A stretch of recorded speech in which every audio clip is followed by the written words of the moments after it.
కాబట్టి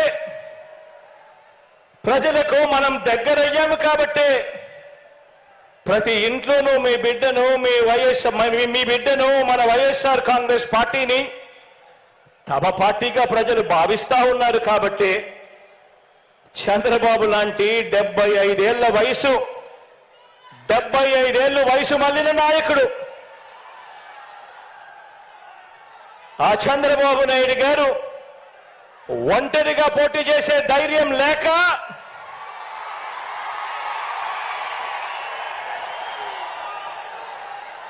ఈ బాబు దత్తపుత్రుడితో సహా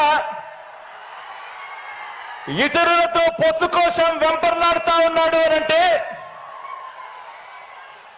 దాని అర్థమేమిటో ఆలోచన చేయమని అడుగుతా ఉన్నా.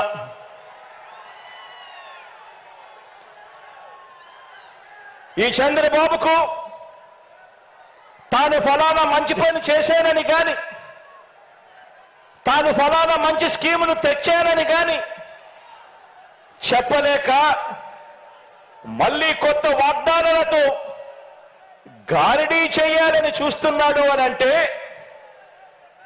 దానికి అర్థమేమిటి? దానికి అర్థమేమిటో తెలుసా? దానికి అర్థం ప్రజల్లో వారు లేరు అని. దానికి అర్థం వాళ్ళు ప్రజల్లో లేరని చివరికి 2019లో వచ్చినన్ని ఆ 23 స్థానాలు కూడా వాళ్లకు రావని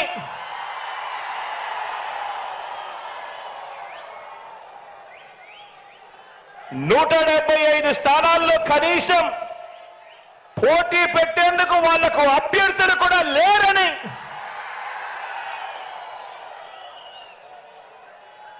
మరో వంక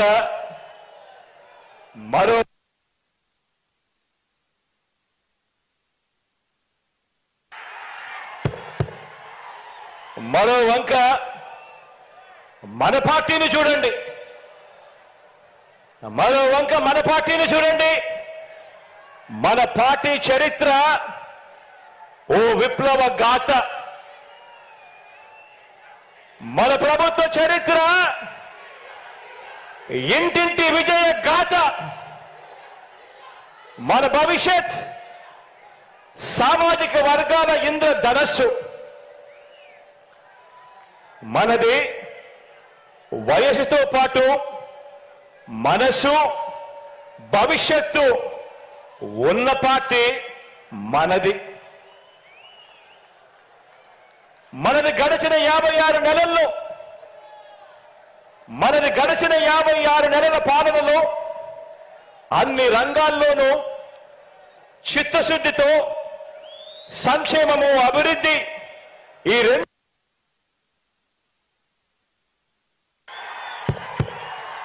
ఈ రెండింటిలోనూ కూడా సరికొత్త రికార్డులు సృష్టించిన పార్టీ మనది.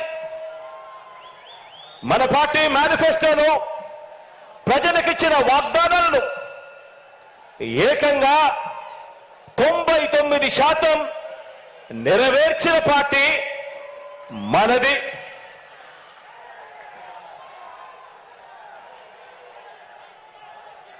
ఇవాళ నేను గర్వంగా కూడా చెప్తా ఉన్నా, మీ బిడ్డగా చెప్తా ఉన్నాను, మీ అన్నగా చెప్తా ఉన్నాను, మీ తమ్ముడిగా చెప్తా ఉన్నాను, గర్వంగా కూడా చెప్తా ఉన్నాను. మోసాన్ని నమ్ముకోలేదు, అబద్ధాన్ని నమ్ముకోలేదు మీ బిడ్డ. మనం చేసిన మంచిని, ఇంటింటికి చేసిన అభివృద్ధిని నమ్ముకొని ఈ రోజు ప్రజల దగ్గరికి మళ్ళీ వెళ్తా ఉన్నాడు మీ బిడ్డ అని కూడా గర్వంగా ఈ సందర్భంగా చెప్తా ఉన్నా.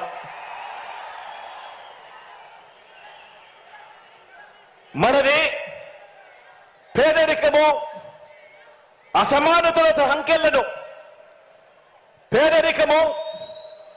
అసమానతల సంఖ్యలను బద్దలు కొట్టి ప్రతి పేద కుటుంబానికి మంచి చేస్తూ 21వ శతాబ్దంలోకి ఆ పేదలందరినీ కూడా నడిపిస్తా ఉన్న మనసున్న బాధ్యత గల ప్రభుత్వం మనది అని చెప్పడానికి కూడా ఈ సందర్భంగా గర్వపడతా ఉన్నా. మీరే చూడండి, ఇంటింటికి వెళ్ళి కొన్ని విషయాలు ప్రతి పేద కుటుంబానికి వివరించండి. 75 రోజుల్లో ఎన్నికల యుద్ధం ఆలోచన చేయమని అడుగుతా ఉన్నా. ప్రతి ఒక్కరి భుజస్కంధాల మీద కూడా బాధ్యత పెడతా ఉన్నాను. ఇంటింటికి వెళ్ళి కొన్ని విషయాలు ప్రతి పేద కుటుంబానికి వివరించాలి.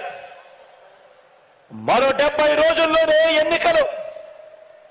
ఈ యుద్ధం అబద్ధానికి నిజానికి మధ్య ఈ యుద్ధం జరుగుతా ఉంది. మోసానికి విశ్వసనీయతకు మధ్య ఈ యుద్ధం జరుగుతా ఉంది. ఈ ప్రతి విషయము కూడా ప్రతి ఇంట్లో కూడా వెళ్ళి చెప్పాలి. మీరే చూడండి, 650 వాగ్దానాలు చంద్రబాబు నాయుడు గారి 2014 మేనిఫెస్టోలో ఆయన ఇచ్చింది. అందులో 10% కూడా అమలు చేయని ఆ చంద్రబాబు ఒకవైపున ఉన్నాడు అని చెప్పి ఆ ప్రతి ఇంటికి వెళ్ళి చెప్పండి. మరోవైపున మీ జగనన్న ప్రభుత్వం ఇచ్చిన వాగ్దానాలలో 99% అమలు చేసి ప్రతి ఇంట్లోనూ కూడా సంతోషాన్ని చూసి సమ్మరపడతా ఉన్న ప్రభుత్వం మీ జగనన్న ప్రభుత్వము అని చెప్పి ప్రతి ఇంటికి వెళ్ళి చెప్పండి.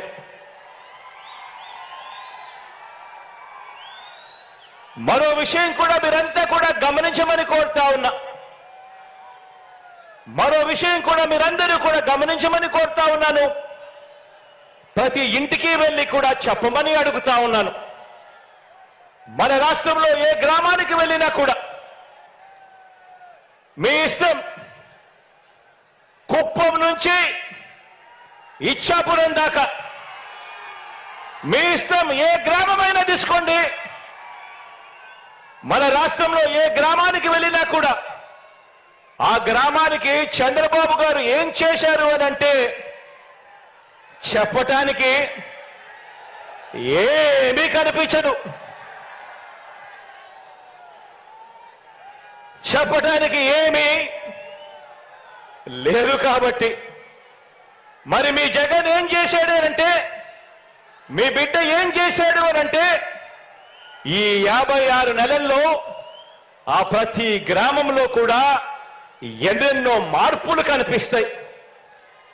ప్రతి గ్రామంలో వచ్చిన ఒక గ్రామ సచివాలయం కనిపిస్తుంది. ఆ గ్రామంలో అడుగు పెట్టిన వెంటనే అందులో 540కి పైగా పౌర సేవలు, అందులో దాదాపుగా 10 మంది మన పిల్లలే శాశ్వత ఉద్యోగాలు చేస్తూ చిక్కటి చిరునవ్వుతో కనిపిస్తారు.